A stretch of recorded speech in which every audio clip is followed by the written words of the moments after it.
இந்த கார்த்திகை தீபத்துடைய வரலாறு அப்படின்னு பார்க்கும்போது பார்த்தீங்கன்னா, அதாவது ஒரு ஒரு அவதாரம் எடுக்கிறதுக்கு இத்தனை டிவிஷன் இருக்கா? அப்படின்றத இதில பார்த்துடலாம். ஸோ எல்லாருக்கும் தெரிஞ்ச ஒரே கதை என்ன? சிவபெருமானிடம் போயிட்டு பிரம்மாவும், விஷ்ணுவும் யார் பெரியவர்கள் அப்படின்னு சொல்லி போய் அணுகுறாங்க. அப்ப சிவபெருமான் சொல்றாரு, "என்னுடைய திருமுடிய யார் பார்க்குறாங்களோ, திரு அடி சொல்லக்கூடிய பாதத்தை யார் முதல்ல பார்த்துட்டு வராங்களோ, அவர்கள் பெரியவர்கள் வச்சுக்கலாம்." அப்படின்னு சொல்றாங்க. அப்போதான் சிவபெருமான் அக்னி ரூபமான மிகப்பெரிய விஸ்வரூப காட்சி அளிக்கிறாரு.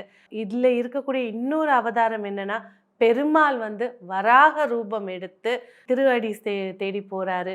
பிரம்மா வந்து அன்னம் அவதாரம் எடுத்து திருமுடிய தேடி போறாரு. 2 பேரும் பயணிக்கிறது ரொம்ப நேரம் ஆகுது, காண முடியல. விஷ்ணு பகவான் வந்து ஒத்துக்கிறாரு, என்னால உங்களுடைய திருப்பாதத்தை பார்க்க முடியல. ஆனா எல்லாரும் சமமானவங்க அப்படின்ற ஒரு விஷயத்த புரிஞ்சுக்க முடியுதுன்னு சொல்றாங்க.